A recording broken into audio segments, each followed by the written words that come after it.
Good evening. So I want to thank everyone for coming. I'm Suzanne Kavik. I'm the president of the League of Women Voters for Newcastle. And I want to welcome everybody here tonight, of course, including our candidates. We have members from the League of Women Voters Rivertown and the League of Women Voters of Northeast Westchester. So I hope you know this, but the League of Women Voters is a nonpartisan grassroots political organization for women and men. And this means that the League does not support one candidate or one political party. We are dedicated to the active and informed participation of citizens in government at all levels, so local, county, state, and national. The League works to educate voters, to increase understanding and debate on major policy issues, and to influence policy through education and advocacy. Again, the League will take positions on different policies, but not on candidates or parties. I'd like to let you know about a couple of upcoming events that we have here with the League at Newcastle. We are currently having our wonderful reusable tote sale. You can see them over here at the table. They're $10. You can buy them here tonight after the forum or online at www.lwvnewcastle.org. We will have a booth at Community Day on September 15th, and I hope to see you all there. As a further enticement, we do have our annual Thanksgiving pie sale fundraiser, and we will have samples at our booth at Community Day, so I'm sure you'll all be lining up for that. We also are planning a conversation and coffee at one of our local venues. We'll do that November 7th, the day after the general election, to discuss that election. So we also have materials about the League on the table over here, as well as information about voting here in Newcastle and in New York, as well as the candidates in our voters' guides. The voter guides are put together by the League of Women Voters Westchester, and they are distributed to each and every household in Newcastle, courtesy of your Newcastle League. You can also find the voters' guide online at vote411.org. Which is the League of Women Voters Online Voter Information Center. Now, unfortunately, and I'm assuming this is not going to be a statistic that applies to anyone in the room tonight, but the statistics show that less than 50% of eligible Newcastle voters and less than 35% of New Yorkers voted in the 2014 midterm elections. So please vote. The Democratic primary is September 13th. That is a Thursday. And then, of course, November 6th for the general election. So tonight, it is our pleasure to introduce candidates for the Democratic Party primary for New York State Senate District 40. This evening's proceedings are being taped by the Newcastle Community Media Center, and they're also being live streamed. The web address is livestream.com/nccmc/nclwv. It will be available on demand at nccmc.com. I do want to remind you that personal recording of any kind, phones, etc., is prohibited, as is the rebroadcast of any segment of the forum. Finally, I would like to thank our Voter Services Chair, Mary Kirsch, without whom this event could not have occurred. So thank you, Mary. Our timekeepers for this evening are League members Mary Kirsch and Jennifer Meebus-Flagg. Our moderator this evening is Laura Fratt, who will be going over the ground rules of tonight's forum in a moment. Laura is a long-term League member who has previously served as the president of the League of Women Voters Scarsdale. She's been a member of the League of Women Voters Westchester Board and a moderator coordinator. So I will now turn the podium over and this candidates forum over to Laura Fratt. Thank you. Thanks, Suzanne. Good evening, and thank you so much, Suzanne, for your kind introduction. It's my pleasure to assist you tonight. I'm here merely to facilitate a process between you and the voters and the candidates. I live in Scarsdale, not in this district, so I want to remind you I'm not involved in any of the issues, and I don't know much about any of the issues. It's important that we allow the candidates to make the best use of this time tonight. So for that reason, I ask you to refrain from any applause during the program and wait until the end of the closing statements. Tonight, we're going to hear, as Suzanne mentioned, from candidates in the Democratic Party for the New York State District 40. The ground rules for tonight's events are as follows. Each candidate will have a maximum of 2 minutes to present an opening statement. Before questions are taken from the floor, each candidate will respond to a prepared question from the league, which will be asked by the league president, and then that will be followed by questions from the audience. Members of the audience are asked to approach the microphone here in front and to identify yourself by your name and specify which candidate you're addressing the question to. If they're both answering, that's good too. You must be at least 16 years old to ask a question. I don't know, bring your ID, I guess. And questions must be brief, no more than 1 minute. Speeches from the floor are not permitted, and no member can ask a second question before everyone in the audience has had a crack at asking a first question. As a moderator, I'll have the right to rule on all questions, and I may restate the question if they're redundant. An effort will be made to keep the questions evenly distributed amongst the candidates. So again, the responses will be limited to 2 minutes, and any question directed to one candidate can also be answered by the other candidate, with response time limited to 2 minutes as well. I'll interrupt the candidate if you're straying from the question, so please keep on topic. After the question period, we'll hear closing statements, and the closing statements are limited to 1 minute and should be related to matters covered in this forum tonight. So I want to again thank the timekeepers, and their signs will indicate the time 1 minute. So, don't we have a 1 minute? 1 minute, 30 seconds, and then stop. So, okay, just so you know. I guess we're ready to begin. Earlier this evening, we drew lots to determine the speaking order. So the candidate drawing number 1 will speak first for both the opening and closing statements. And the candidate who drew number 2 will speak last for the opening and the closing statements. So our candidates for this evening, the moment you all have been waiting for. Our candidates are Mr. Peter Harcum and Mr. Robert Keston. They're both candidates for the Democratic primary in District number 40. And by lot, Mr. Keston drew number 1, so Mr. Keston will begin with opening statements. So Mr. Keston, you have 2 minutes. I feel sort of imprisoned behind the table. Historically, we move out in front, so it's closer to the audience.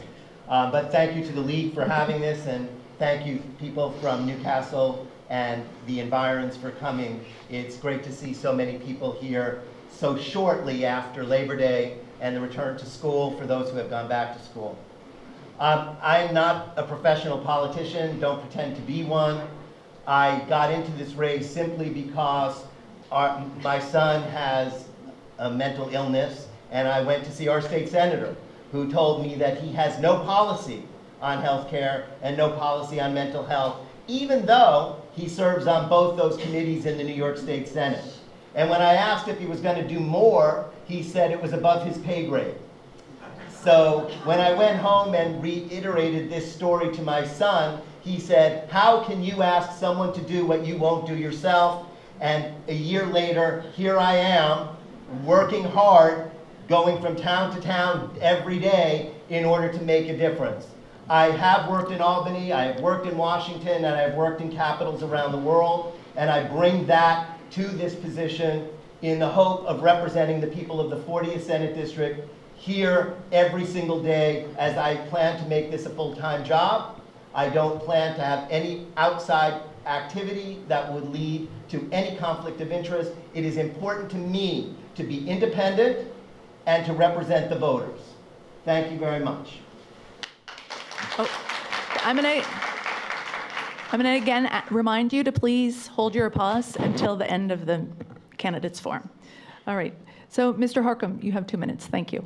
Thank you. First, thanks to the league. It's a pleasure to be here with all of you. Great turnout. Pleasure to be here with Robert. You know, in 8 days, the talking will stop. That might be a good thing for the two of us to stop talking. And you will have a decision to make, an important decision. Who will our standard bearer be to go against Terrence Murphy? Who's the candidate who's run against Republicans and flipped a red legislative seat blue and held it for 3 terms during the Tea Party era? Who is the one candidate who has extensive legislative experience, 4 terms in the legislature, 2 terms as a majority leader, a progressive record of accomplishment legislatively. Who is the candidate who's ready to hit the ground running on January 1st to pass in the first 30 days the Red Flag Bill, Reproductive Health Act, and the Child Victims Act, and then get to work on a host of other issues? Thank you. 1 minute. It works. Who is the one candidate who's best positioned to bring unity to an often fractured Democratic caucus? And when endorsing me, George Latimer said that I was the candidate who had the best shot at helping to unify the Democratic caucus under Andrea Stewart Cousins so we can achieve the aggressive, progressive agenda that we all believe in so much, and that's why we're here. So I look forward to a great conversation. Thank you very much. Okay. Thank you. Thank you for holding your applause. Now, League President Suzanne Kavik will ask the League question. And I'll remind the candidates, Mr. Harcum, you'll begin with you'll answer first. Sure. So I don't have to introduce myself for this. That's great. So this question is to both of our candidates. What reforms to our voting laws will you support to make it easier for New Yorkers to vote? Specifically, a constitutional amendment for no excuse absentee voting, early voting, and universal registration. Thank you. Thank you. I'll make it quick. Yes, yes, and yes. As you noted, we have historically low voter participation in the state of New York.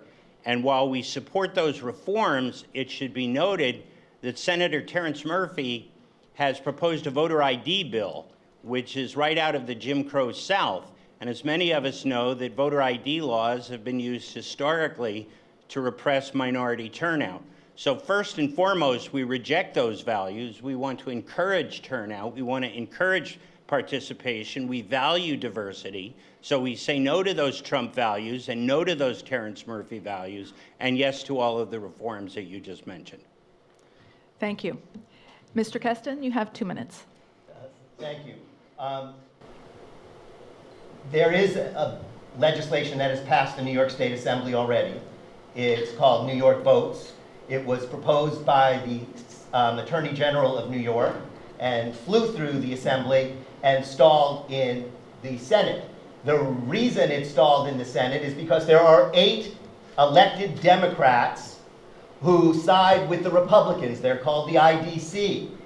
And they hold up that legislation time in and time out. And if they don't go, no matter who gets elected, there's still a good shot that even with 8 seats down or 9 seats down, the Republicans will still control that body. And that would be a shame. So in order to pass that legislation and pass it successfully, we must remove the IDC.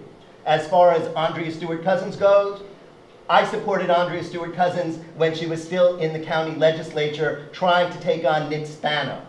So I was there in the room with the leaders of the New York State Senate at that time, and I fought to get her support from the leadership. So yes, I too would like to see her unfettered as a leader in the New York State Senate. On voting rights, New York is 46th out of 50 states in terms of voter turnout. That has to be unacceptable, but the only way it will change is if the New York Votes gets passed. The only way that will happen is all of you, all of your friends, all of your family have to go out and vote and make sure that Democrats win here and Democrats win in the 8 seats currently occupied by the IDC. Thank you. Thank you. Now, we'll open the floor, or open questions to the floor. I'd ask that you come to the microphone in the front, state your name, and specify which candidate you're addressing the question to. Then be brief and concise. Thank you. Okay, my name is Francesca Hagedis, and I'm from Pleasantville, New York, and I'm addressing this first to Mr. Harcum. And it is just about what we just discussed, but even more so. The IDC has given Republicans control over the state Senate, essentially blocking progressive legislation from being passed. This includes a woman's right to choose, gun safety measures, etc. Although the IDC claims to be disbanded, they are still actively fundraising. Mr. Harcum, have you taken a position of support for Andrea Stewart Cousins, but have not taken a position of support for the members of the IDC? Okay, not taking a position on the members of the IDC. How is Andrea Stewart Cousins going to lead with the 8 IDC members in place who are loyal to Jeff Klein? Do you believe they need to be defeated on September 13th and replaced with loyal Democrats? Thank you. Thank you, Francesca. I've addressed this question many times in many different forums that I was a majority leader. I'm the only candidate up here who was a majority leader of a conference. And I know what works and I know what doesn't work. And having splintered Democrats does not work. I have spoken time and time again about my support for Andrea Stewart Cousins. I have spoken time and time again about my support for people to primary. In fact, I'm primarying Robert. So that goes without saying that people are allowed to support. What I reiterate is my prime target is Terrence Murphy. And I think we all need to be focused on Terrence Murphy as we move forward, because if we stray our energies and our focus into 8 other races, that takes away from the main focus, which is Terrence Murphy. Thank you. Mr. Keston, would you like to comment or answer the question? I don't think endorsing or supporting the 8 anti-IDC candidates has anything to do with diverging energy or force or anything else. I've supported all 8 of them. I haven't left the district to do it. You can be vocal in today's world with technology without subtracting your energy and focus on beating Terrence Murphy as your #1 priority. And I don't believe, as demonstrated by 7 years, that a Democratic leader, whether a majority leader or a minority leader, has much power in that body without having the full support and the numbers needed in order to get that legislation passed. I'd also, at some point, while you were, I believe it was while you were majority leader, 2 Democrats became renegade Democrats. Incorrect. So it was Wait. after you left? Yes, it was. Okay, thank you for clarifying that. I appreciate it. But there you had in the county legislature 2 Democrats who then voted with the Republicans, giving Astorino a tremendous amount of power in terms of vetoing legislation. So it happens at all levels. It's up to the voters to make sure that those people don't get in office or stay in office, whether it's at the state level, the federal level, or the local level. Okay. Thank you. Next question. Hi, my name is Catherine Deering, and this question is addressed to both of you, and it relates to gerrymandering and redistricting and all of that. Our census will be run in 2020, and the members of the legislature in New York State in the next 2 years will be tasked with coming up with a fair and impartial way of redistricting to respond to the census. I'd like to ask each of you to talk about how you think that's best to be done. Okay, that's it. Great. Right. Perfect. So, Mr. Keston, we'll begin with you. The only way for that to work and work effectively is, as in other states, for an unbiased, unfettered commission to be put together. It is clear that even in New York, where we attempted this in years past, ultimately the senators and the assembly members passed their own lines. It didn't work then, it won't work now. And in the states where they have had commissions or judges or others that didn't have a vested interest in those seats, those assemblies and those senates or those houses are doing a much better job at trying to un-gerrymander the states. This is a virus that continues to upset the democratic process, and New York is legendary, ranking very high in the corruption level of all the states, and that has to stop. It hurts business, it hurts civility, and it really is something that can be defeated, but it can only be defeated if, as collective citizens, we demand action, and that action should be an independent voice that puts those districts together. Thank you. Mr. Harcum? Thank you. Yeah, that's a good question, and it does need to be done independently. If you look at this district, the 40th Senate District, a journalist described it as a cat about to jump into the Hudson, you know, with like the tail over here, two legs over here, and you know, it's, you know, how do you take out Ossining? How do you take out Bedford? I mean, we know how and why. So it's got to be done independently. When I was on the legislature, we had to do redistricting. We had a very short amount of time. Unfortunately, we only had 3 weeks by the time we got the census data, so we couldn't outsource it. We ended up actually adding Republicans to my district, so it did become a more challenging and more fair district. But we really need the independent commission because we need to have contested elections again. You know, this is one of the few seats, maybe a couple in Long Island, which will actually be contested. The rest are really gerrymandered to both parties, and it doesn't allow for a healthy debate for a lot of the folks who are not, you know, to the left or right of either party. Thank you. We have the next question? Good evening. My name's Jane Silverman. I'm a resident. Yeah, can you, yeah, Now I got to put it down. perfect. I'm a resident of Millwood, named Jane Silverman. You can't hear it? Can you hear now? Yes. Okay.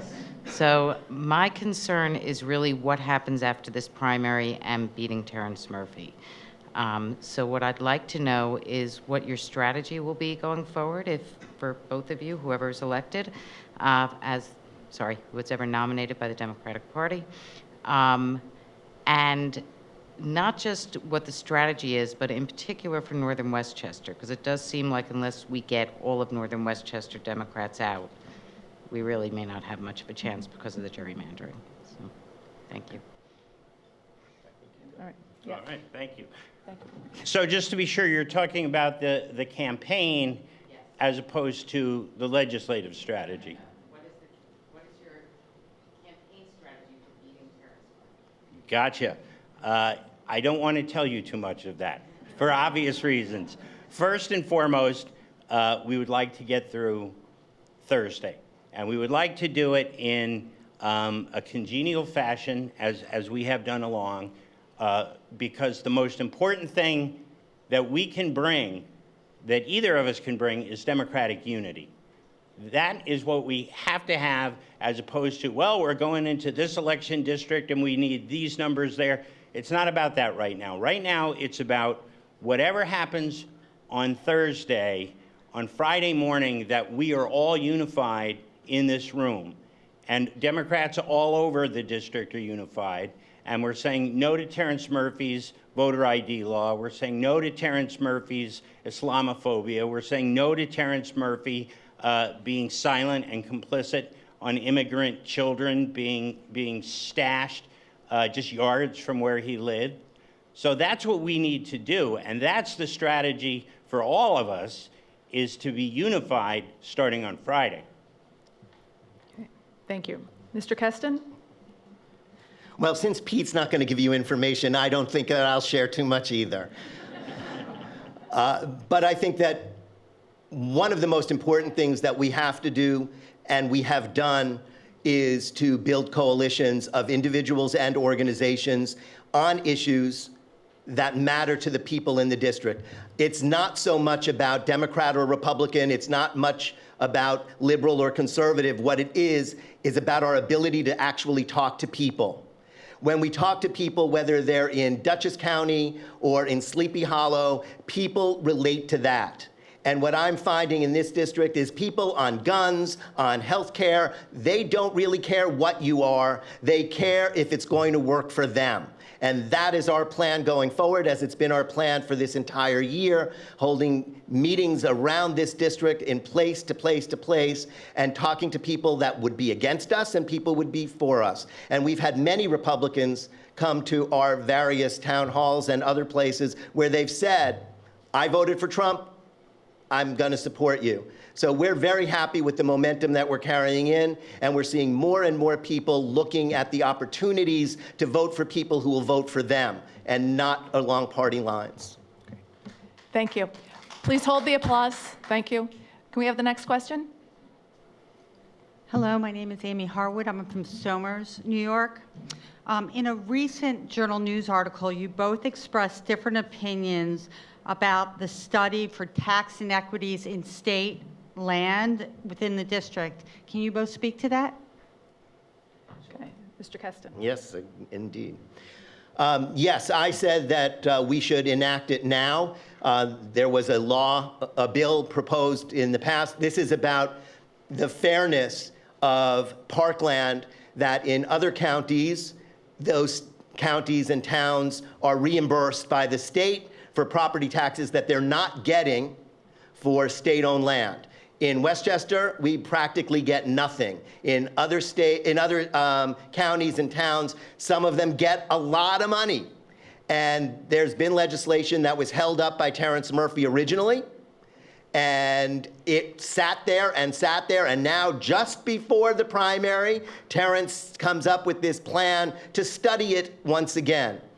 I don't disagree that there should be a study. I don't disagree that the entire tax structure of New York has to be revisited. But what I do disagree with is that Westchester should continuously be repressed in the money that our towns and villages are due. If we had to pay it now, towns, villages, and the county would start getting ample amounts of money that they well deserve, that has been withheld from us for a very long time, and that might pressure our government to do a much quicker study. We know that on fracking and on the pipeline risk assessment, these studies have gone on for years and years. Westchester deserves something now, not in years and years from now. So study, yes, but money first. Thank you. Mr. Harcum? Thank you. Yeah, I would just say that legislation doesn't work that way. You don't appropriate money without knowing how much you're appropriating and where it's coming from and when it's coming from. So it's not like there's $3 million just sitting in the bank. So yes, we absolutely want that money, but we do need to study it first so we know exactly how much it is, that it's in the budget to be appropriated next year. So I think we're not disagreeing on the need for the money, obviously, but I think just in my experience as a legislator, you just don't say we're appropriating money for this without knowing how much it is, where it's coming from, and putting it in next year's budget. Thank you. Thank you. Next question? Yes. Hi, my name is Charlotte Watson. I live in Newcastle, kind of on the Bedford Schools, Mount Kisco Post Office, Newcastle property tax part of town. Lucky you. Lucky me. So representation to me is very important. Not, the big ticket items that the Democrats have had so much difficulty getting through the Senate because of the party differences, platform differences. We expect that you'll follow the Democratic Party's guide, and I don't see any problem with that. But when it comes down to that little r of representation, we have a lot of problems in northern Westchester. We have state roads that we can't get repaved, that have dangerous potholes, little tiny windy roads with bicycles and cars trying to dodge each other and the dangerous potholes. We have wires hanging from all these poles. We have broken poles and double poles and all sorts of problems like that. This has been going on for years, and nobody who's elected seems to be able to get that corrected, and I'd hope you would be the first leaders to be able to do that, and I'd like to know how. And the other thing I want to know about is what you're going to do about the MTA, because already it cost up here, it'll cost over $500 a month cash out of your pocket to commute into the city. Now, let's say you're a young family of 4, and that's per person commuting. How are you actually going to be able to put food on your table and get to work? And now we want another 2%, 4% hike on top of what's not affordable. 2% above affordable happened a long time ago. What will you do as our state senator to protect the citizens in our districts on the little r issues as well as on the big R issues? Thank you. Mr. Harcum? Thank you. There's a lot there. I should give it my best shot in the first 2 minutes. First with the MTA. The MTA has been out of control for a long time, and governors and mayors going way back have not addressed this issue adequately. I think we need a stabilized funding stream for the MTA. I believe in congestion pricing. Let's get the cars off the road going into Manhattan. Let's reinvest that money into the rails, the subways, and the buses. As a county legislator, I work very closely with Department of Transportation at the county level, repaving Lexington Avenue, repaving June Road, Long County roads, and it's important. And Charlotte, you raise a great issue because that's in large part what our economy runs on up here. And that if we want people to continue to relocate up here and to stay up here and to bring their businesses here, we need to have infrastructure that works. And it's not just the roads. You mentioned NYSEG and Verizon and the phone wires and the double poles.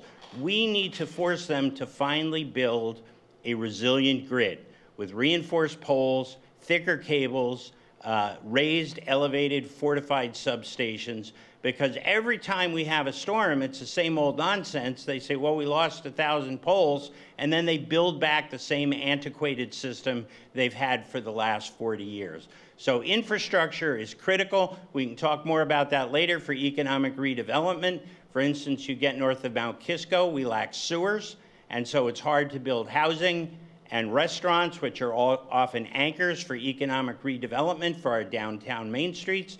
So yes, we need road work, we need utility work, and we certainly need water infrastructure so that we can begin to provide economic revitalization for our downtown main streets. Thank you. Mr. Keston? Infrastructure is something that we've focused on a lot. We've had 2 town hall meetings on infrastructure and taxes.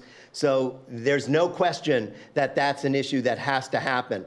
But we have to also start moving away from just fixing 19th and 18th century and early 20th century infrastructure. We keep repaving roads that were built a century ago and expect them to keep up with the increase in population, the increase in technology in terms of cars and trucks, and the kinds of services that we depend on and utilize. It's not working. As far as double poles go, I got one in my front yard. I'm well aware of what it looks like and how it does and doesn't work. The time has come for change. The commissions that oversee these various issues have to be looked at. They are appointed people, meaning well, but often pointing to and being representative of the people who appoint them rather than the people that they should be serving. So we have to change the process by which we even come to addressing these issues because the system is broken. When they report back to the appointee rather than the people, we have some really serious problems, and that has to change. So as we have done time and time again, we are building coalitions, as I mentioned before, and this is one of those key issues. And we plan to organize in all 63 Senate districts people of like minds. So when Albany starts to address these issues, every senator, Republican or Democrat alike, will have people in their district willing to stand up and say, not the status quo anymore, it's time for things to change. And that's what we're going to lead. And this district, the Senate 40th district, is going to be the champion for changing New York because then we all benefit and we benefit well. Thank you. Thank you. Can we have the next question, please? Hi, I'm Nancy Fink-Hunergarth. I live in Chappaqua, and the question is for both of the gentlemen. What have you both done and what will you be doing about making sure we have safe drinking water? Okay. Mr. Kester? Yep. For one thing, the laws on protecting our water have to be enhanced. We have to definitely do much, much more to protect the aquifers and, of course, now that I'm going to have my pre-senior moment, the wetlands. Wetlands are something that we do not take seriously enough, and developers and some town officials that are really looking for that developer money over everything else keep encroaching on wetlands. Wetlands protect the water supply. But we also have to do more. There are too many chemicals that are seeping into the water. We know that from the reports that have come out about the airport. What goes in? What is contaminated? We have a lot of an agricultural belt that surrounds the northern part of this district, including parts of Westchester. What chemicals do they use? How does it get into the water supply? Donald Trump has an estate, I guess it's in Bedford and Newcastle, and covers a whole bunch of territory. They wanted to put a golf course there. That runoff would have destroyed the drinking water for Mount Kisco. That was stopped. We have to go much, much further in doing that. I know Pete has a record on this from the county legislature, and whoever gets to Albany will make this one of the top priorities. We are blessed to have as much water as we have in this district, and it should be protected because it is the source of life. Thank you. Mr. Harcum? Thank you for the plug. I owe you one. As Robert mentioned, this is an issue that all of us will have to deal with. There's no option. For the 4 terms I was in the legislature, I probably spent about half of my time on water quality issues because we are in the watershed, and so are Putnam and Dutchess. So for instance, down here, I was able to working collaboratively with colleagues in the legislature, we brokered the deal to finally allow Newcastle into the Yonkers Sewer District. And what we did was we provided Yonkers with the odor remediation to protect the residents around the plant, got Newcastle into the sewer district, and at the same time, because phosphorus, which is really the #1 threat to at least the water bodies in this area, you know, that brownish green muck is called eutrophication, and it's dangerous to swim in, it's dangerous to drink, and it's caused by excess phosphorus. So we got $10 million to address the DEC phosphorus mandates. The other thing I think we need to do, apart from all the work on the phosphorus that's ongoing and very expensive for the municipalities, is we need to get back to testing for lead in our schools. If you look at the infrastructure that's delivering water to our kids, it's still the old lead soldered joints, which is unacceptable. And we're seeing all over the country and in places of New York, elevated levels of lead. We need to be much more aggressive in our testing, and if necessary, we need to begin replacing that old infrastructure. Okay. Thank you. Can we have the next question? Yes, actually, I'd like to get back to an earlier question to get a little more clarity on that. And that was a question about the IDC candidates. And I think that perhaps there was a mistake about the timing.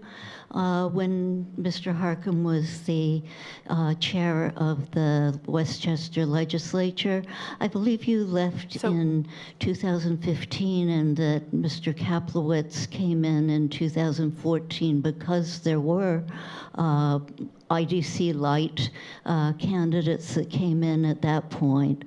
But as a citizen of Westchester, it does concern me because I don't believe that the IDC has disappeared. They're still raising money, and although Cuomo said for many, many years he couldn't do anything about them, he had a breakfast meeting and suddenly they disappeared. And I believe that they'll be back as soon as the election is over. And I want to know, do you oppose those candidates or not? Because I want to know that the Senate will be full of real Democrats. I don't see unity in the Democratic Party happening when there are fake Democrats in the Senate. Okay. Ma'am, could you please state your name? Oh, I'm then your sorry. My question. name is Nancy Van, and Okay, I'm thank you. from Peekskill. Perfect. Great. So, Mr. Harcum, do you want to start? Thank you. I will. Nancy, you were wrong on a couple of the facts. I was not the chairman. I was the majority leader. And at the time, at the end of 2000, I'm trying to get the numbers right, 2012, I served 2 terms. I said that was all I was going to serve, and I stopped. It was the next term that there were the breakaway folks. When I was the majority leader, we had a supermajority, and that's when we did better budgets than Astorino did. That's when we were able to save jobs. That's when we were able to save childcare. We were able to do a number of things because we were unified. All right, I'm the only one up here who's been in a caucus, who has worked to unify Democrats. So if you want me to say, fine, let's challenge them all. I support all of the challengers, if that's what you want me to say. I have never taken IDC money. I am in no way associated with the IDC, and I'm proud of my record as a Democratic majority leader, unifying Democrats and demonstrating the progress that can be made against Republicans when Democrats are unified. Mr. Keston? I will say that you are not the only one here that has unified Democrats. I worked with the minority leader of the New York State Senate, and I worked at the DSCC, and part of my job was unifying Democrats. So you did it in one capacity, but there are many ways that we can bring our party together. When I started running, our party was not together in this district. By the time we came to within a few weeks, a mere few weeks of petitioning, our party was pretty unified when you entered the race. And that really did divide us to some large degree. So please, I appreciate everything that you're doing. I appreciate you for serving, but you're not operating in a vacuum and doing all these things by yourself. We are a uniting force. We will continue to be a uniting force. And we have stood on every stage and said that no matter who wins this election on September 13th, this party will come together because the only thing that matters is defeating Terrence Murphy. On that, I'm sure we can agree. But let's not pretend that just because you're in an elected position means that you're the only one who does unifying. I have done it in Washington, I have done it in Albany, and I have done it in my own community. Okay, thank you. Do we have the next question? I'm Dale Silenok from Lewisboro, and my question is for both gentlemen. Should you win this primary, you're going to be having a formidable opponent with Terrence Murphy, a Trump-aligned Republican who is known for running a very nasty campaign. So I would like to hear from both of you, a little bit different slant since you have different backgrounds. But Mr. Keston, this is your first time running for office. So how do you plan on beating him? And Mr. Harcum, you talk about your experience in defeating Republicans on a county level, but I believe that the first time you ran for a state level, you were defeated fairly, by a large margin, by someone who then was later on defeated by Terrence Murphy. So what would your strategy be to get around that and to defeat him? Okay. All right, so Mr. Keston, do you want to start? Okay. As I said earlier, the strategy for beating Murphy is one of organizing and building coalitions of people who will get out and vote, not based on party affiliation, but based on people to people. It's also going to take a tough fight because the Murphy campaign is notorious for being nasty. They are cruel, they lie, but I have a unique experience in fighting. I was dropped into Tahrir Square during the Arab Spring as an American when they said that Americans were out to destroy Egypt, as a Jew where that was certainly not very popular, and as a gay man where they were putting people to death. So fear is not in my vocabulary, but going and doing the job that you're expected to do is. And if I wasn't afraid of being in Tahrir Square, I'm certainly not afraid of Terrence Murphy. Okay, let's hold the applause. Okay. Mr. Markham? Yeah, Dale, thank you. That was a good question. I would point out that, yeah, we did lose one race. We won 2 more right after that. So like anything in life, sometimes you get knocked down, you get back up, you learn lessons from them. So we do have experience. And I think that really matters because the bombs are going to start coming on September 14th. And there's going to be a period while we're getting our message out and raising money, whichever candidate it is, where the bombs are falling. And you've got to take those hits and keep reassuring your folks that everything's going to be okay, to keep knocking on doors, to keep making phone calls. And some of that comes with experience. The other is expanding beyond the base of Democrats that we have and speaking with the nons, or for the, as we call them, the unaligned voters. They're neither Democrats nor Republicans, because it's a different form of communication and they have different issues that they're interested in. And one of the things that we talk about a lot that's not a Republican nor a Democratic issue is the need for economic redevelopment of our downtown hamlets and villages. You can't go to one in Westchester, Putnam, or Dutchess without for sale or vacancy signs on them, because our family businesses can no longer compete with the big box store chains or with the online retailers. So we need to work creatively with our municipalities, thank you, to return foot traffic, whether that's housing, whether that's restaurants, whether that's interesting streetscapes and plazas. It's helping them market their historic features, but that's what we need to do. We need to get foot traffic back into our downtown hamlets and villages. Thank you. So can we have the next question, please? Yes, my name is Kristen Browdy. I'm a resident here of Chappaqua. I've heard you guys now at several forums, and I think 2 questions ago was probably the sharpest disagreement I've heard.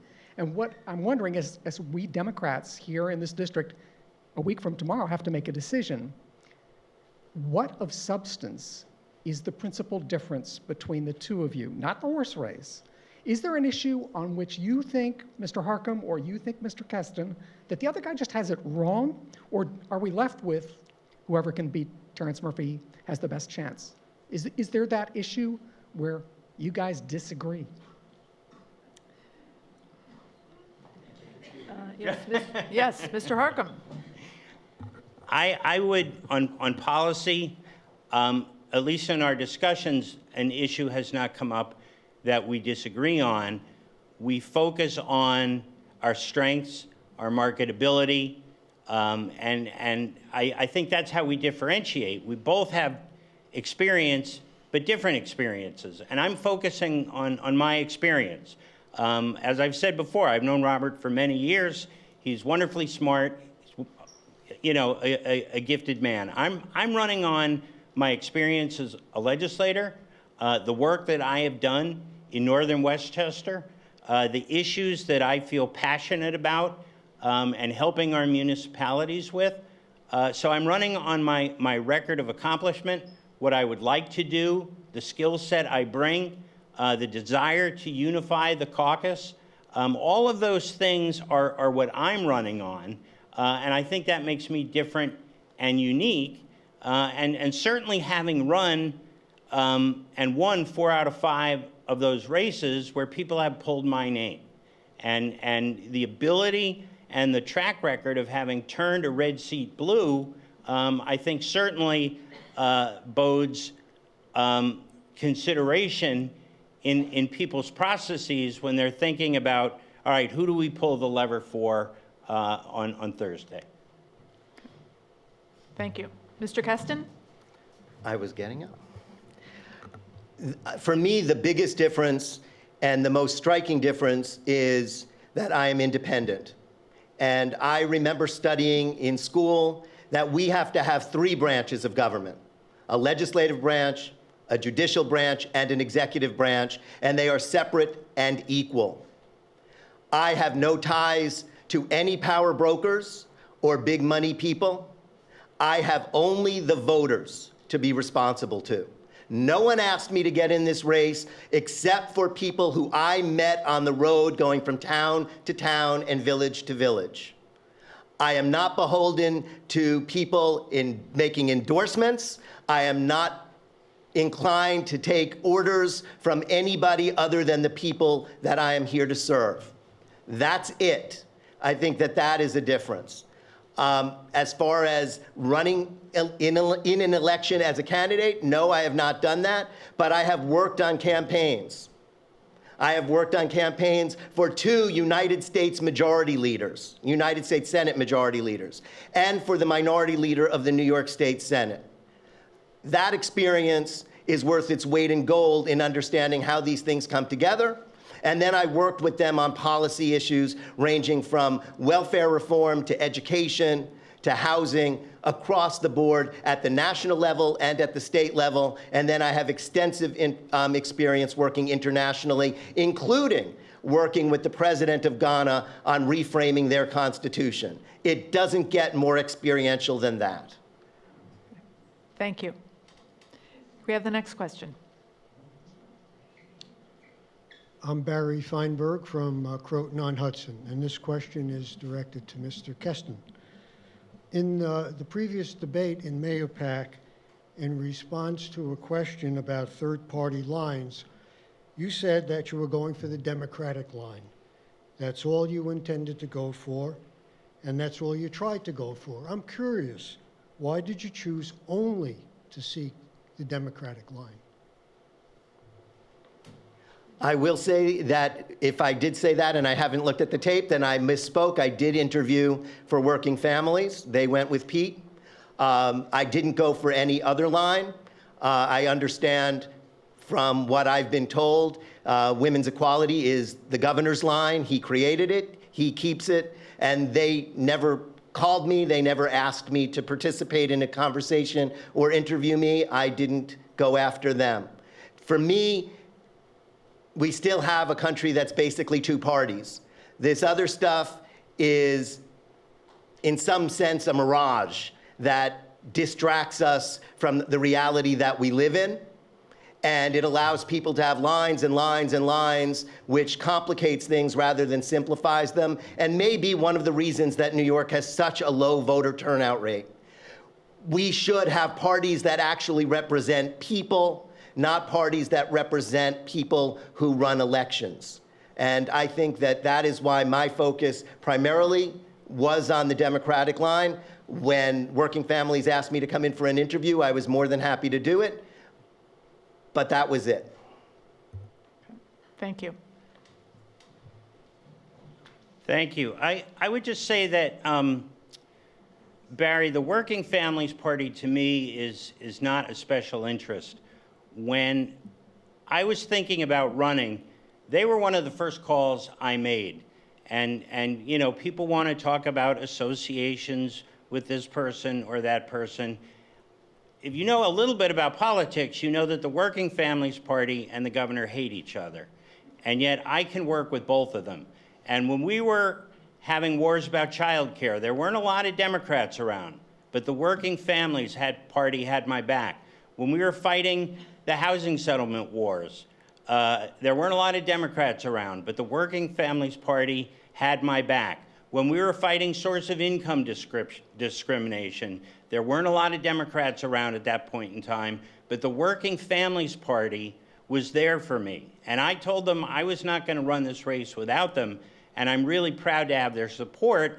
And I think it kind of demonstrates that I can work with a lot of different folks with divergent personalities. You have the governor on one side, you have the Working Families Party on the other, and I have several relationships like that. And I think the job is to bring folks together regardless of what the line is, but that's certainly one line I'm proud to be associated with. Thank you. Can we have the next question? Hi, Ed Frank, Chappaqua. My question relates to the Tapanzee Bridge. So here's some background. In 1956, Governor Harriman signed a bill to name the bridge the Tapanzee Bridge, Tapan honoring the legacy of the Tapan Native Americans who inhabited the area. Some states celebrate Native American Day, and right here in Westchester, there are celebrations of Native American Day. In 1994, during Governor Mario Cuomo's administration, the name Governor Malcolm Wilson was added to the bridge's name, and the bridge was named the Governor Malcolm Wilson Tappan Zee Bridge. Therefore, there is historical precedence for how the bridge should be named. However, Governor Andrew Cuomo has chosen to set aside his father's historical precedence by naming the replacement bridge after his father, naming the bridge the Governor Mario Cuomo Bridge rather than the Governor Mario Cuomo Tappan Zee Bridge. My question is very specific. It's not related to how deserving Mario Cuomo is of the bridge What's your question, please? Oh, I'm getting to it. Okay, no, I'd like to have it now. Yeah. So my question is, very specifically, is it your opinion that not including the Tappan Native American name on the bridge dishonors the legacy of the Tappan Native Americans and is even racist? And if not, why not? And if so, what would you do to change the bridge name to the Governor Mario Cuomo Tappan Zee Bridge? Mr. Harcum, please. Sure. First of all, the people who named the bridge were the governor and Terrence Murphy, and the members of the Senate and the Assembly who voted for that. That was not an executive order. That was part of a legislative package. So Mr. Murphy voted for that. That's who our incumbent is. So the beef is with Senator Murphy. If you have an exception with what the governor did, that's fine too. I worked for 2 years on that project and worked extensively on the historical wayfinding, which is going to be coming on the shared use path. So we know quite well what the Native American history is there. So I am open to adding back the Tappan Indians. I grew up over there. I grew up in Rockland County. So I've been familiar with the Tappan Indians my entire life. So I have no problem with that. If you have a problem with how it was done, I suggest you take that up with the governor and with Senator Murphy, but I am certainly open to other options. Thank you. Mr. Keston? Thank you. And Mr. Keston? I would certainly like to see the name returned to the Tappan Zee Bridge. I think that it's a historic monument to the Native peoples, and if elected, I certainly wouldn't mind carrying that torch to see that it happens. Thank you. Thank you. Next question, please. Yes, my name is John Fisher. I live in Pleasantville, and the candidates know me as the vice chair of the Mount Pleasant Democratic Committee.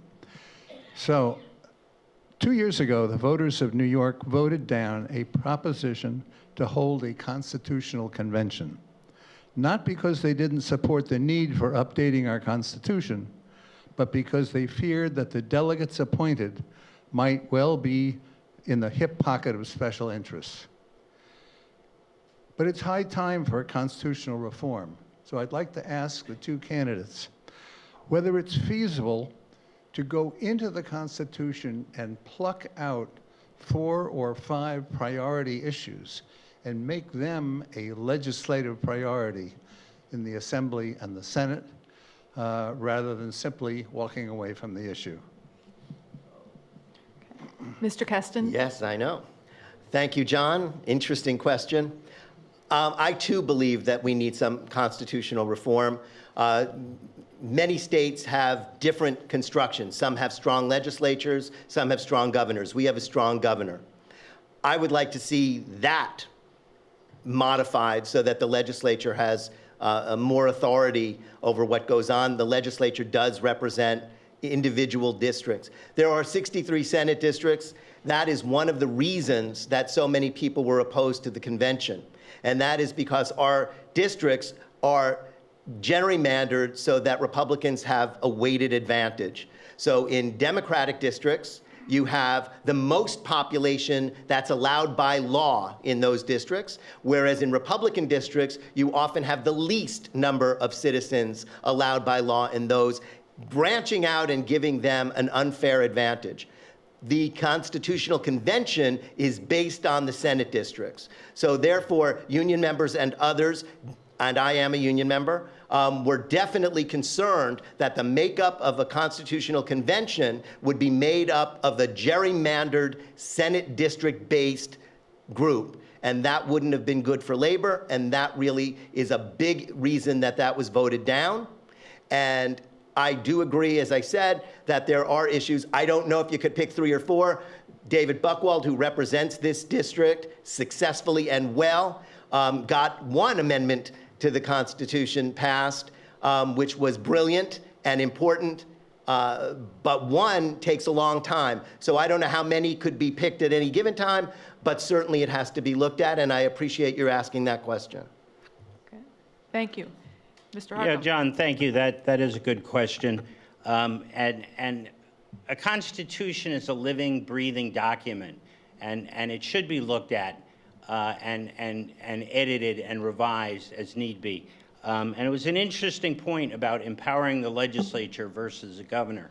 When I was the majority leader, I sued Rob Astorino 3 times over separation of powers issues. Because the charter said that we were a co-equal branch of government.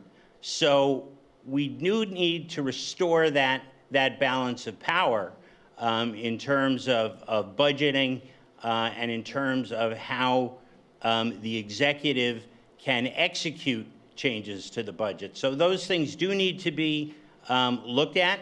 It would be I think easier to do out of a convention because you're not bringing all of that baggage, and that's the way I would approach it. And I'm being a little careful here in my response because this is always an issue that elicits such passion from people, and I've heard people on both sides of the aisle either passionate for it or passionate against it because they fear what the other side may do.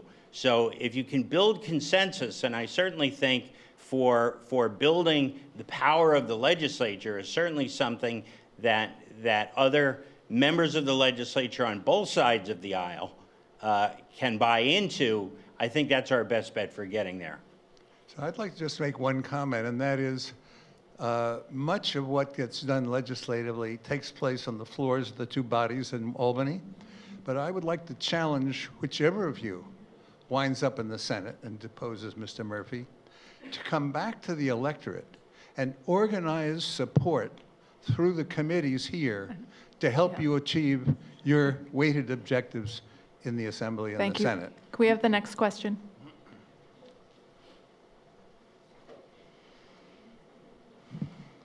My name is Nalini Rao. I'm from Yorktown Heights. This is for both the gentlemen. One issue which really concerns me is the overcrowding of the prisons with non-white people. What have you done when you were in power to address racism? And what are your plans for taking care of this? Thank you. Mr. Harcum. Thank you. That's an excellent question, and I share your outrage. So there are a couple things we need to do and a couple things I've done. One is we have to end the system of bail, and Tony Scarpino has largely done that here in Westchester for nonviolent offenders. What you see are people held, as you say, largely non-white folks for nonviolent offenses who are kept for months and months and months awaiting trial simply because they cannot afford bail. That's wrong. And I'm glad it's changed here. We need to change that statewide. When I was on the county board, one of the things that we saw in Astorino's race to the bottom of cut, cut, cut were drug treatment programs in both the penitentiary and the jail, which were 2 separate facilities. And that was the 3rd largest portion of Westchester County's budget was the Department of Corrections. And the majority of folks who are there and get arrested are for either untreated substance abuse or untreated mental illness because they're off their meds. So it's, on the one hand, it's inhumane for folks, and on the other hand, it makes it much tougher on the taxpayers when the correction system is becoming the mental health system. So when I was on the county board, we invested significant resources back into drug treatment, back into alcohol treatment to cut down on recidivism. And I think one of the things about statewide health care for everybody, which Mr. Murphy and his family have, but he wants to deny to everybody else, is having some kind of parity for substance abuse treatment, for mental health treatment, and have more community facilities so that folks are not lost and don't fall through the cracks and end up in the correctional system. Thank you. Mr. Keston? Yes. There's no question that there is systemic racism and prejudice in our system as it is. And aside from the bail issue, we have to look at laws that criminalize use of one drug over another drug, and we have to look at the kinds of things and the kinds of policing that go on in communities across this state. Until we do that, there will be a preponderance of people of color in our jails and in our prisons because our laws are not fair and the execution of those laws are not fair. And at the state level, from the head down, we have to make an example of equality and justice for all. And right now, that just does not exist. And until it does, we're going to continue to see this persistent, systemic, historic racism and prejudice. So it is economic justice, it is social justice. These are areas that I've worked on through the organizations and institutions where human rights has been a priority in what I do and what I expect to do if elected to the New York State Senate. Thank you. Next question. Joel Gingold, Croton on Hudson. I'd like to continue talking about folks going to jail. Just in the past, excuse me, the past few months, the ex-Republican leader of the Senate and the ex-Democratic Speaker of the Assembly, both gone to the slammer for corruption. Two of the governor's closest aides gone to the slammer for corruption, and there's 30 or 40 others. The state senator from this very district, not that many years ago, sent to the slammer for corruption, and nobody seems to care. Every election, all the candidates get up and said, Albany's a mess, we're going to clean it up.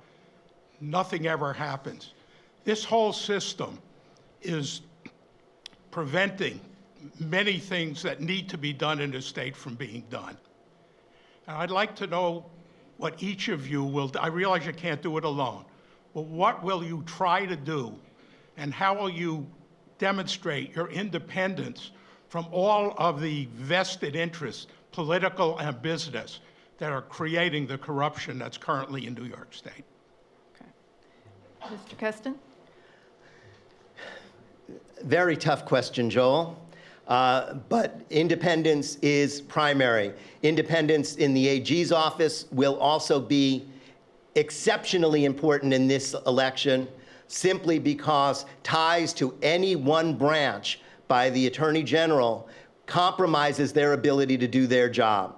So that is what I'm looking at in terms of my vote for the Attorney General. As far as the legislature goes, I agree completely. The tie-ins and the tie-ups between people who support party blindly, support leaders blindly, has led us into an abyss. It is outrageous that New York, considered one of the most progressive states in the Union, consistently is ranked one of the highest in corruption. Now, there are many ways of looking at that, and some push us down the pile, some raise us up. But the fact of the matter is, there is much too much friendship, there is much too much revolving door politics of people going in and out. And one of the big problems that I see is the fact that it's a part-time legislature, allowing people to have jobs that oftentimes are directly in conflict with their roles as legislators. That we saw with Sheldon Silver, that we certainly saw with the majority leader of the Senate, and that's something that can be stopped and should be stopped. Thank you. Mr. Harcum. Thank you. It's a a complex issue, and there's a lot that we can do. Number one, as was just mentioned, we need to make it a full-time legislature. And whatever it is, the living wage that you consider for that body, have an outside body set that, but we should not be having second and third jobs and sources of income. One of the techniques that, in fact, this got Senator Libel, and it's gotten some folks from the city, is they'll set up a nonprofit that will employ their family members, and then they will fund it through the state. So we need to be a lot more transparent about where our discretionary funding is going. We need to close the LLC loophole. We need to bring down the donation levels that in this state, certain offices can receive campaign contributions larger than the President of the United States. So we need to get the special interest money out of it. We need to empower the AG. The Attorney General's office, believe it or not, by law is prohibited from investigating certain things at our universities, like the foundations and other things. So legislatively, we need to broaden the powers and the expanse of the Attorney General.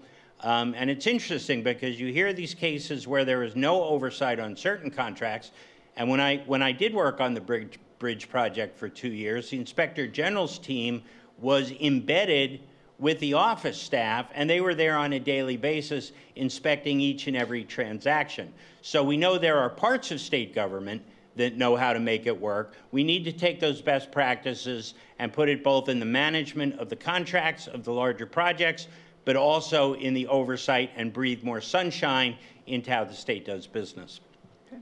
Thank you. Can we have the next question? Good evening, Jeremy Salan, Newcastle.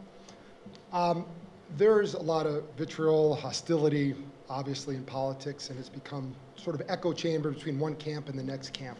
And that may work within the Republican Party and internally within the Democratic Party, but ultimately, at some point, it's not about a primary, it's about reaching figuratively across the aisle and getting those who are not enrolled voters, moderate Republicans, and you're likely not to secure many conservative voters to vote your way, but in the entire spectrum of voters to come out, because we can see in this district that if you just rely on the echo chamber, we may all agree with you, no matter which one of you ultimately goes forward, you need support and you need to galvanize voters who are not just prime voter Democrats.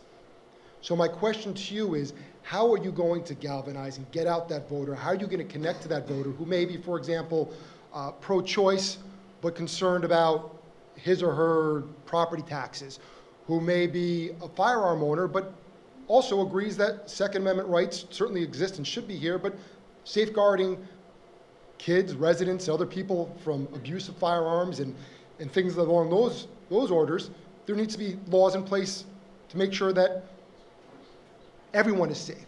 So how are you going to engage those voters specifically, if you can, to say, yes, Murphy may label me a New York City Democrat, or Murphy may try to do what he's going to do, but I will also protect and I will fight for you, and I believe in some of your ideals, whether you're Republican, moderate, liberal, center, right of center, left of center, unaffiliated, because you need those people. Otherwise, we're going to lick our wounds after Election Day and be in the same place. Okay. Thank you. So, Mr. Harcum. Thank you, Jeremy. That is the crux of the campaign for both of us. Whichever one of us it is on Friday, we're not going to win this election. Yes. We're not going to win this election with just Democrats. There are not enough of us. We're incredibly energized right now, but there's still not enough of us. So my old legislative district was a microcosm of this legislative district. It's about a third Democratic, a third independent, and a third Republican, you know, give or take a few numbers here or there. And it's reaching out to the nons. It's reaching out to the now disenfranchised Republicans. And John Boehner said a couple of months ago, there's no longer a Republican Party, there's only the party of Trump. So the people who are left, like Terrence Murphy, and if you look at his core values, those are the Trump folks. And there are a lot of Republicans who used to be Rockefeller Republicans, as you said, maybe concerned about taxes, which always polls very high. those are the folks we need to reach out to. And we need to reach out to them on economic issues, because people in the Hudson Valley, at the end of the day, there are a bunch of ideological things that we believe in passionately, but people are worried about putting food on their table, sending their kids to good schools. And what we've seen is, in this economy, wages have not significantly raised. Benefits are dropping. So we really need to reach out to them and address their economic fears.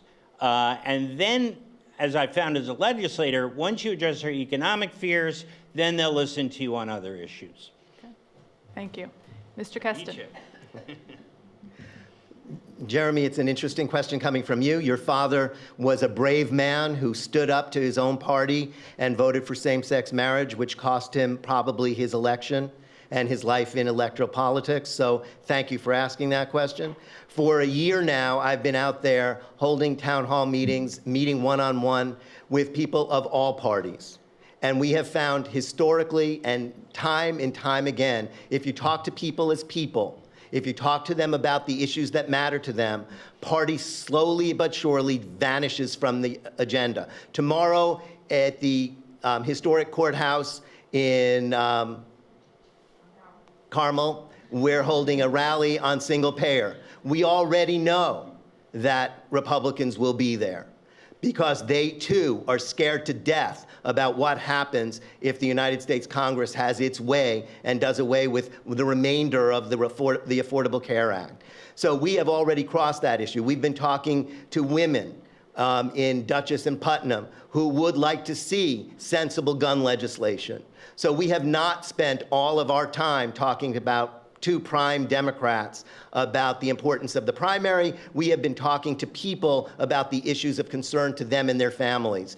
And they are willing to take that step forward with us. I remember knocking on a door, and the person who answered the door said, "We're all Republicans, but we're supporting you because we don't think we can go on this way anymore."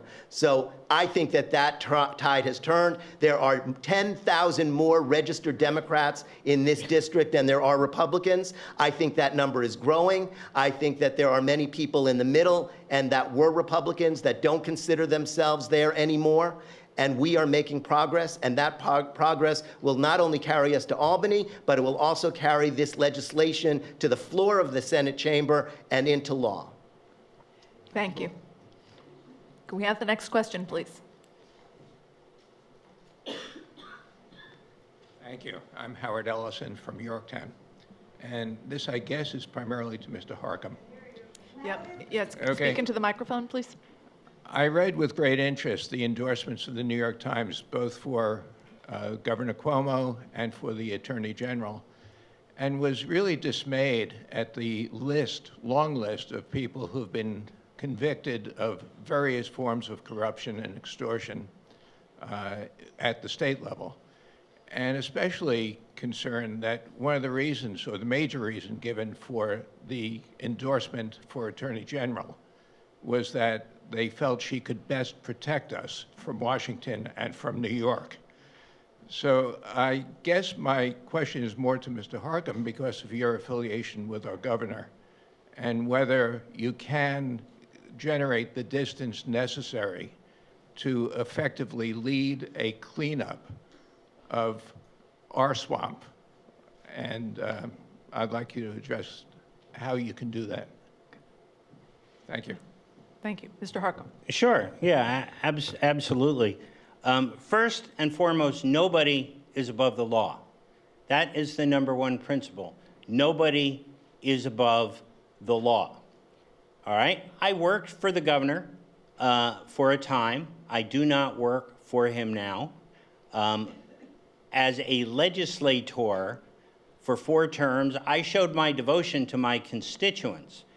And that's what I bring to this. I'm not coming as anybody. Am I running as the Working Families Party's guy? You know, I run with a various. Let me put it this way. I run with support from various sectors. All right, the governor is one. The Working Families Party is another.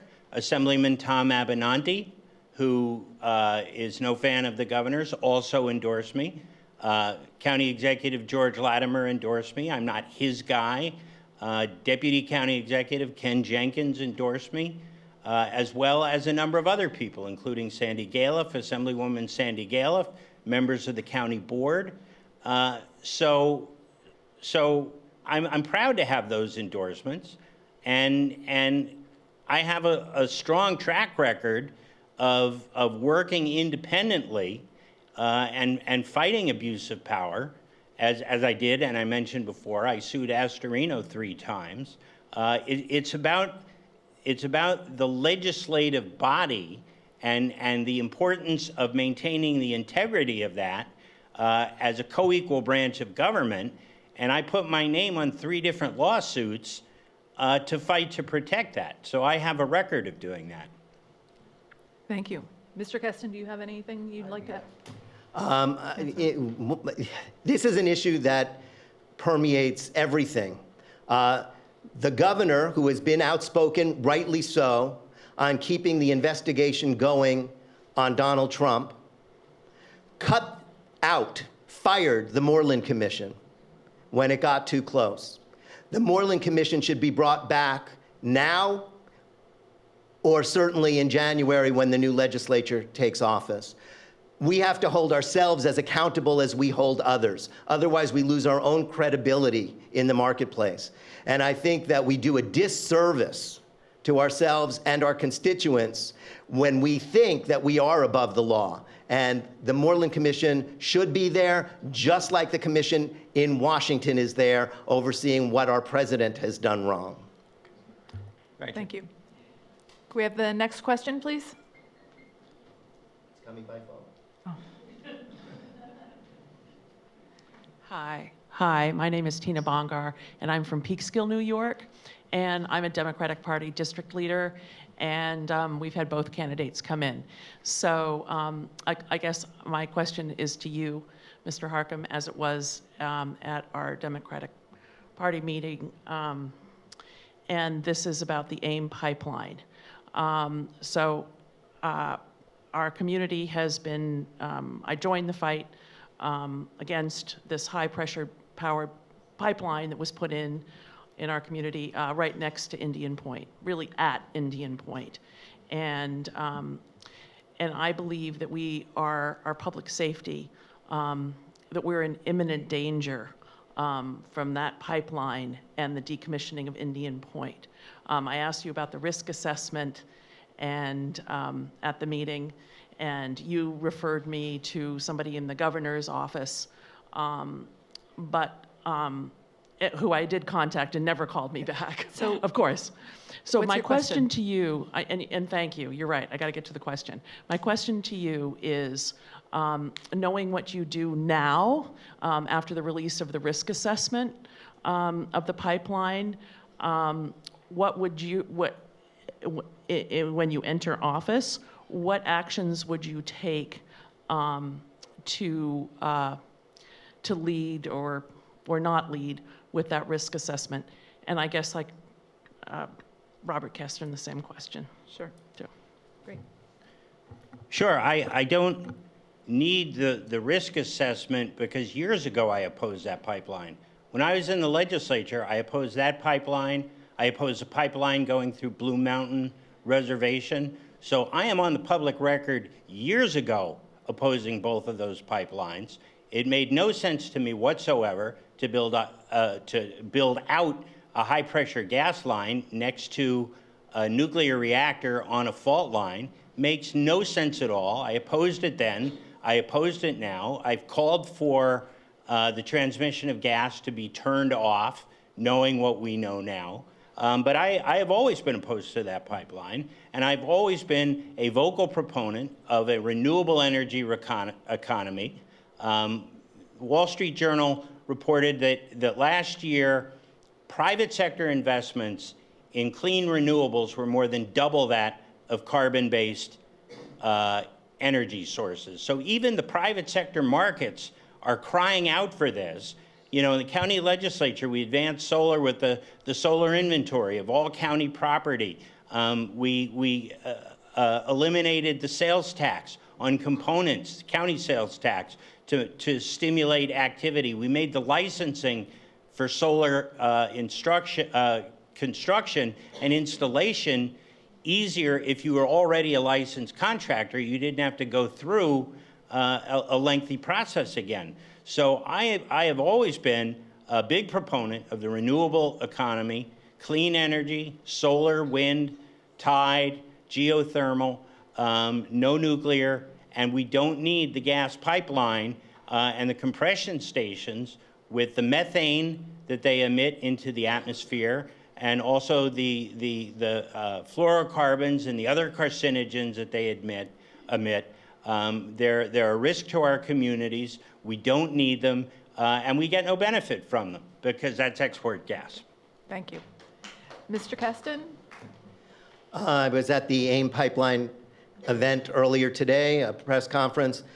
It should be shut down, and it should be shut down now.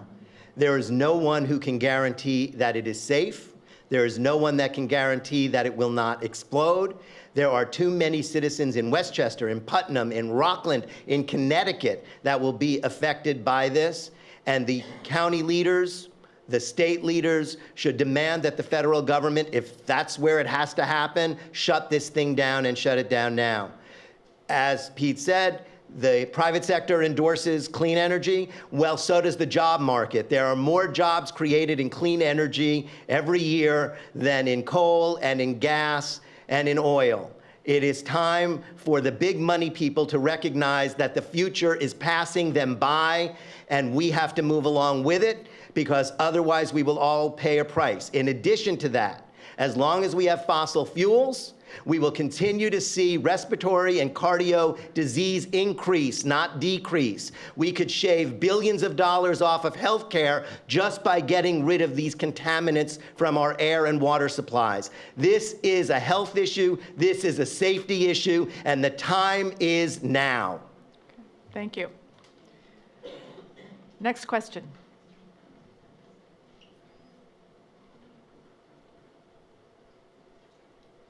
Hi, I'm Liv. I'm from Valhalla. This is, I guess, primarily to you, Mr. Harcum. I guess, like, throughout this forum, it's been made clear that you have a lot of experience, and you know, with working with different people from different sides of stuff. I guess, and I know that, like, your positions are staunchly, or are said to be staunchly democratic.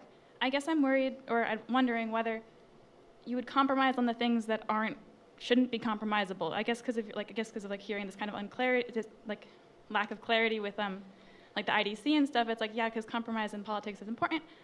I'm wondering, like, would you compromise on things that are like human rights and that aren't compromisable, like reproductive rights and stuff like that?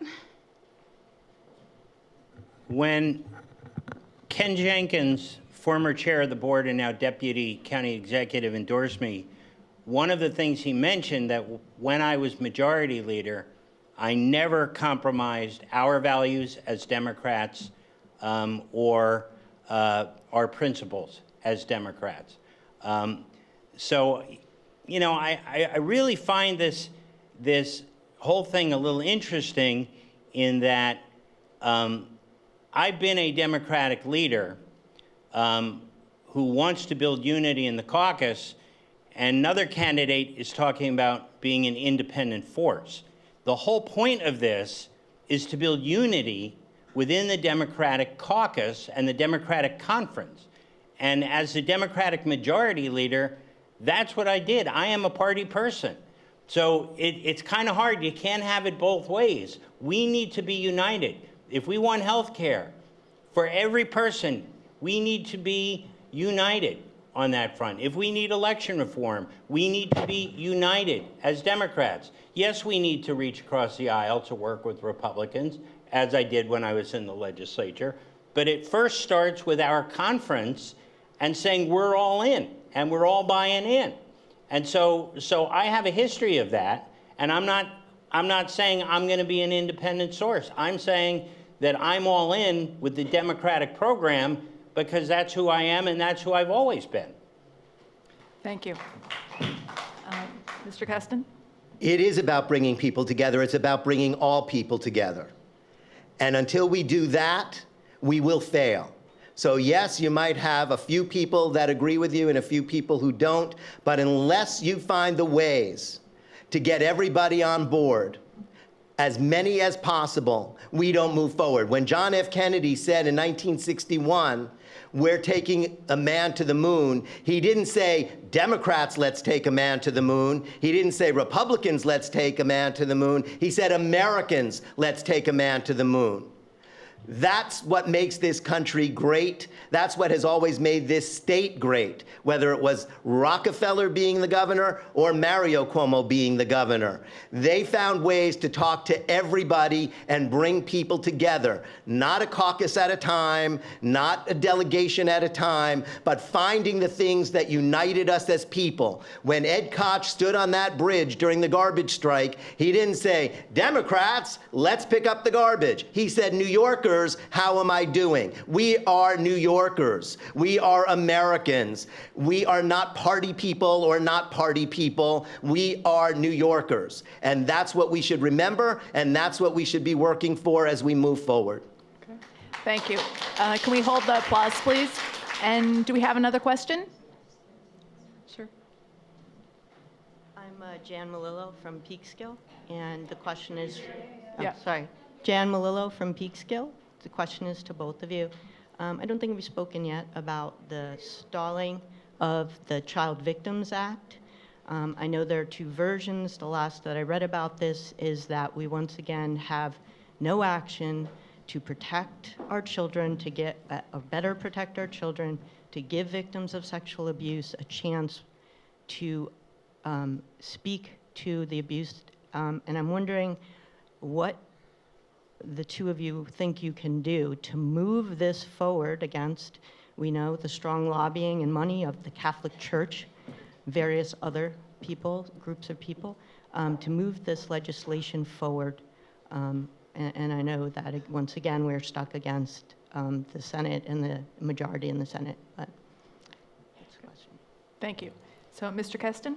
I'm happy that I have the endorsement of the group, the leading group on this issue. The Child Victims Act is an imperative. It's not something that any of us feel that can be compromised on. I know that Pete has spoken out passionately for it as well. So this is not an area where there's a lot of sunlight between us. It is a priority for me.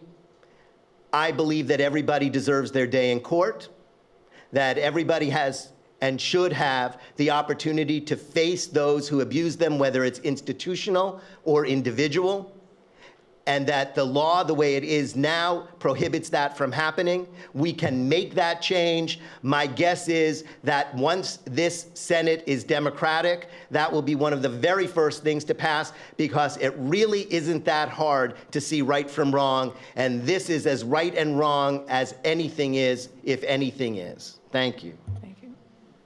Mr. Harcum. Yeah, thank you. Absolutely, we're united on this issue. This is on my first 30-day agenda, and the issue is twofold. The sham legislation that the Republicans want to put forward is some kind of a pool for compensation of victims, but any victims.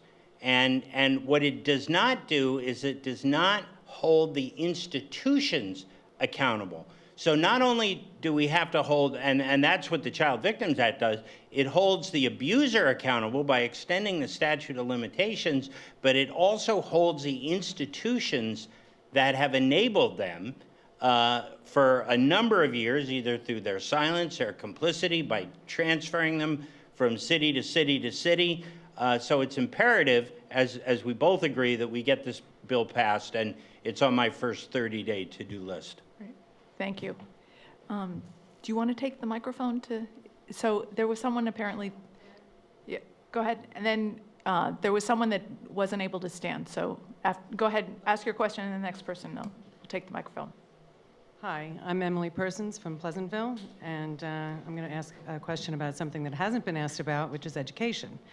Okay, and this is about the Regional Cost Index, which is the formula used for foundation aid. Okay. So Westchester is right now grouped in with Putnam Valley in the formula, when we really should be grouped in with Long Island, which is proven with the minimum wage scale, if you look at the scale from now and through 2021. So the formula is out there. The Murphy has put forward a bill only to have state ed study the formula for the next 2 years, but just to get the study for information that we already know.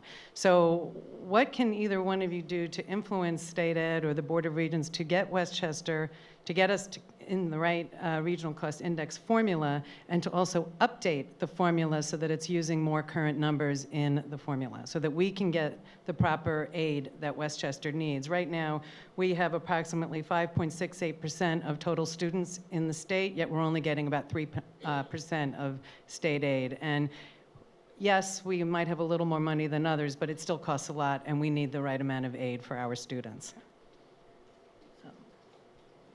Mr. Harcum? All right, thank you for the question.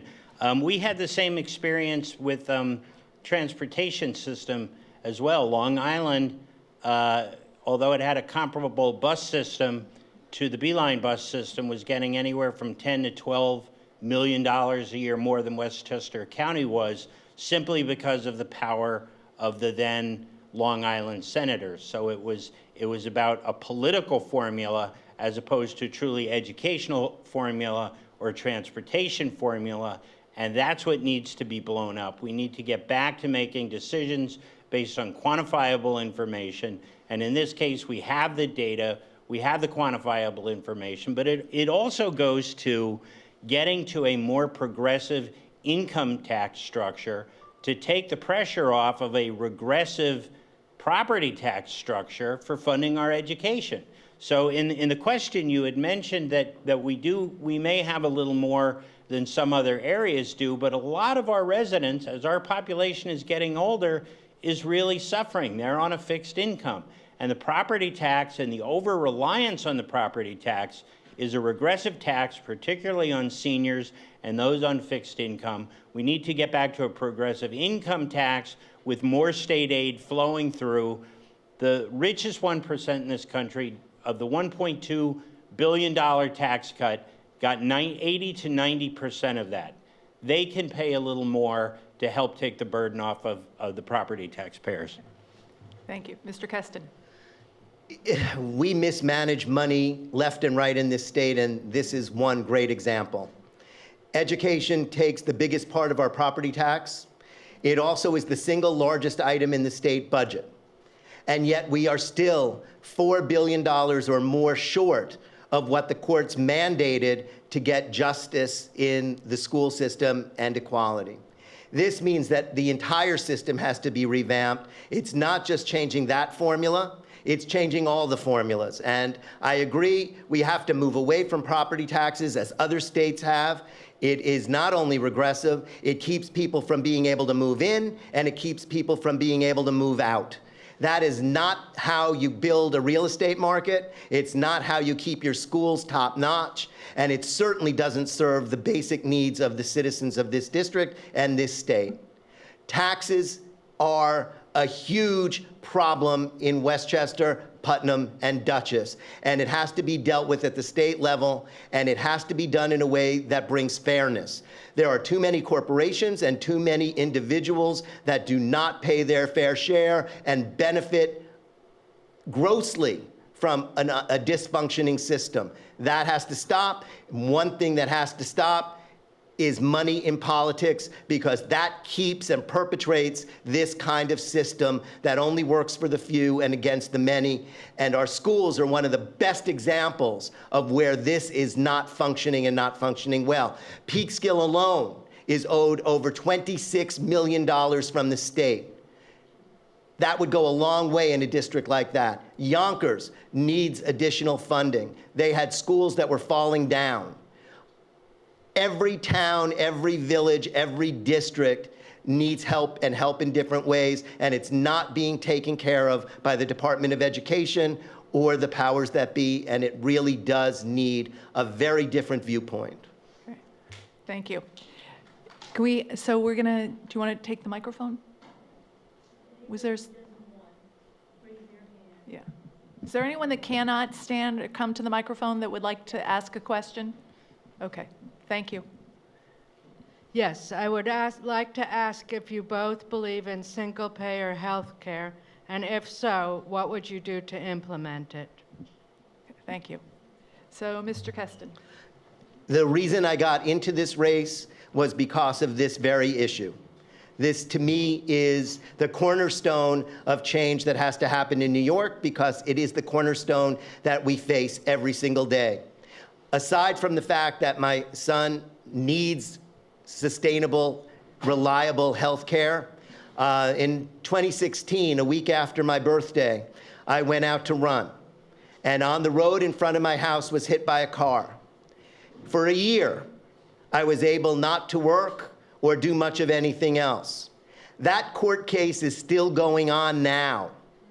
If it wasn't because I was hit by a car, it is likely that I would have lost our house and lost everything else that we worked with because of the size of those bills.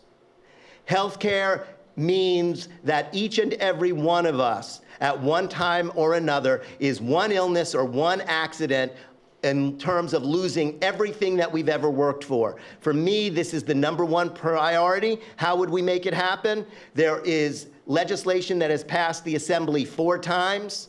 The Senate has never taken it up. As I was told by Terrence Murphy's chief of staff, as long as we're in control of this chamber, that legislation will never see the light of day, so we don't have to have a position on that. Well, if elected, that will change on day 1, January 2019, and it will continue to be pressed until that is enacted as law in this state and everyone is covered.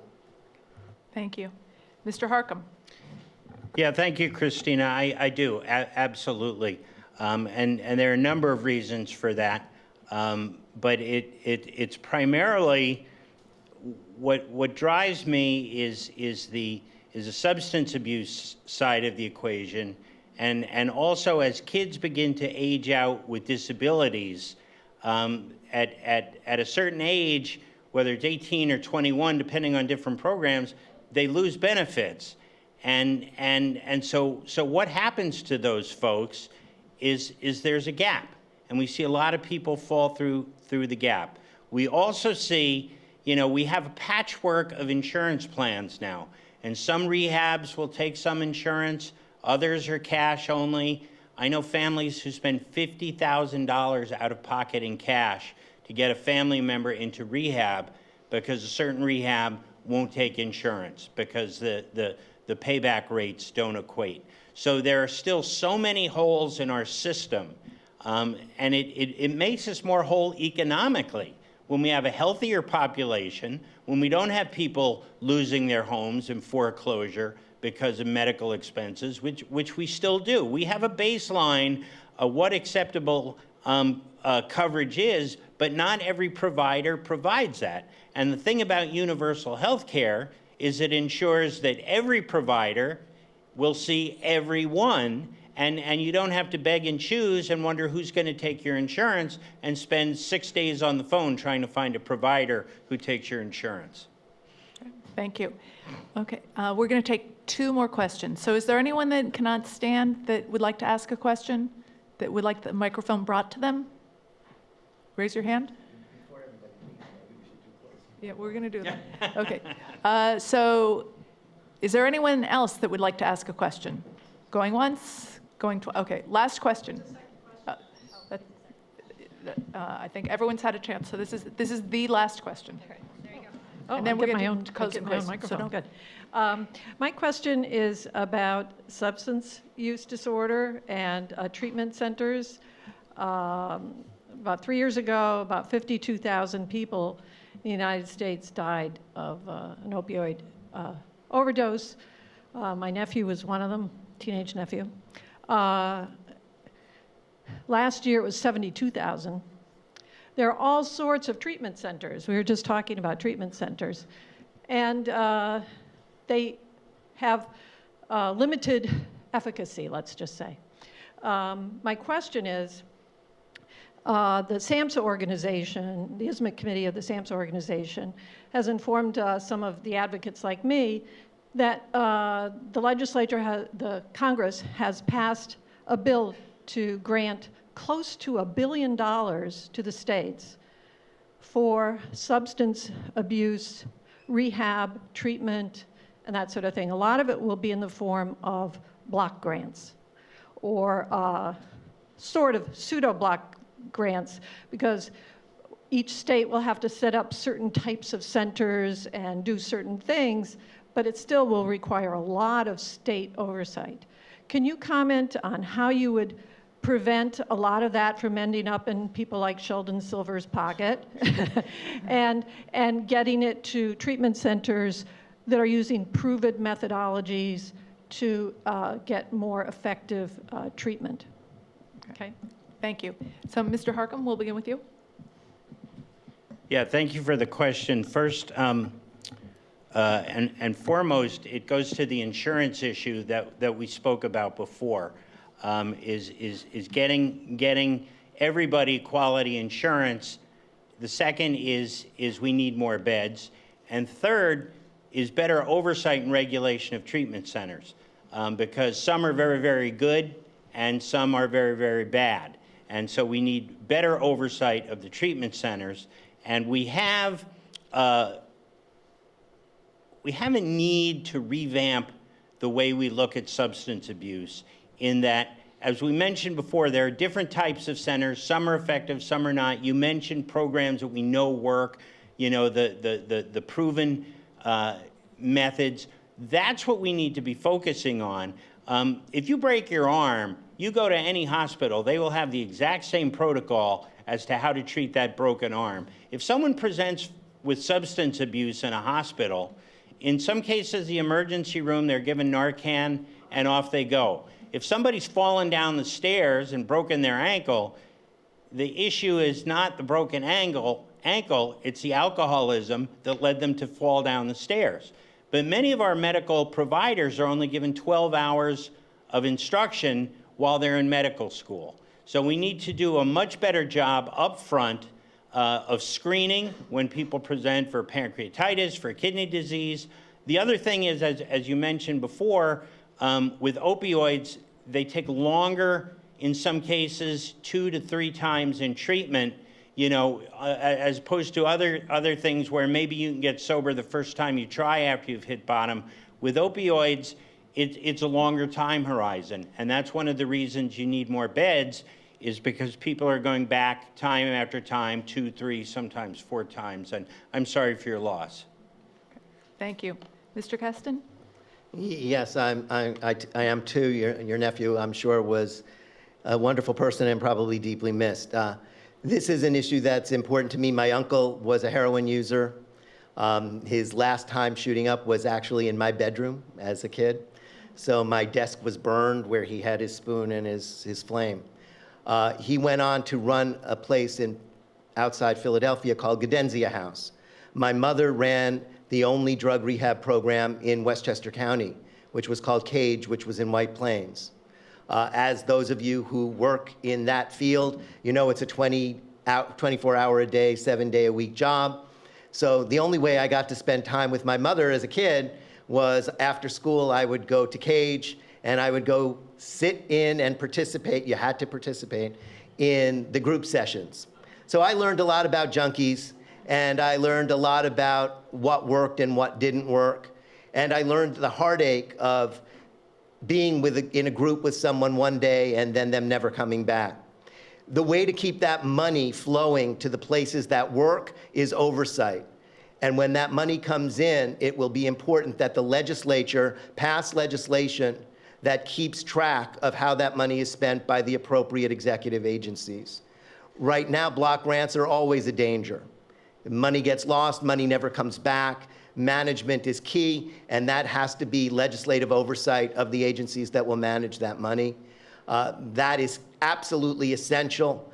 We also have to know, is that money going to keep coming back, or is that money just a one-time deal from the federal government? Because if it is, then you have to find other resources, because once you offer those kinds of programs, you have to sustain them, because otherwise they are not effective. Long-term care is essential. One thing we could probably do to cut some money is have one Department of Health, not a Department of Health and a Department of Mental Health. Thank you. So we've come to that time in the evening where we're going to proceed to closing statements. And Mr. Keston, you drew number 2, so No, I drew you drew number 1, so you're number 1 up for the closing statement. So you'll have 1 minute for your closing statement. Okay, and they even have a 1-minute sign. So we're okay.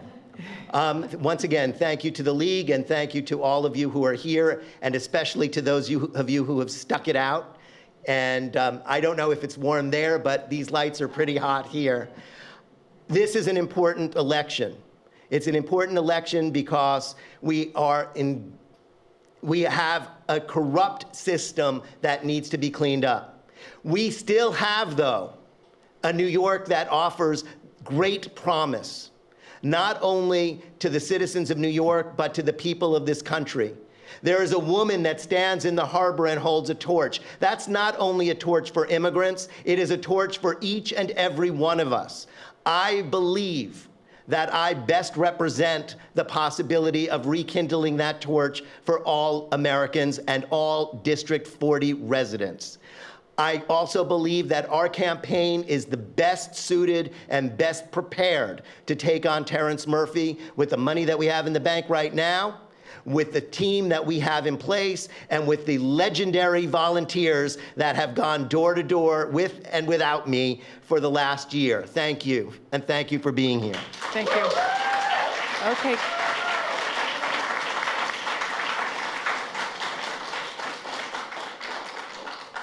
So, Mr. Harcum, you have 1 minute. Sure, thank you very much, and thanks to the League again, and thank you all for being here.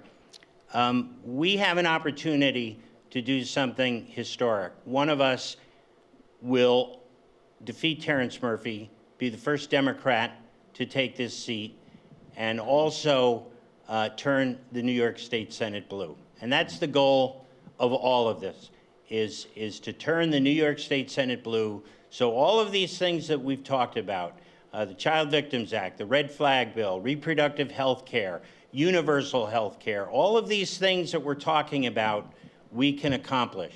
And I think, based on my track record, based on my experience, based on winning tough races in a tough district like this, and based on the endorsements, you know, we just touched on endorsements. Think of those as a letter of recommendation. When you go to a job, they want 3 letters of recommendation, 4 letters of recommendation. Well, we've got the county executive, the deputy county executive, and over a dozen more. So I want to thank you all for coming. I look forward to working with you. I ask you for your vote. And whatever happens on the 13th, we come out of this unified on the 14th, and we go on to beat Terrence Murphy. Thank you. Thank you. Okay.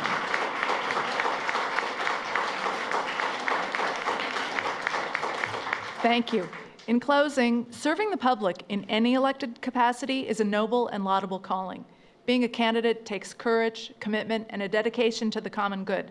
I'd like to thank both candidates for their participation tonight and remind you that democracy is not a spectator sport. I encourage all registered voters to get out and vote on Thursday, September 13th. The polls will be open from 6 a.m. to 9 p.m. So get out and vote. Thank you again for attending this evening.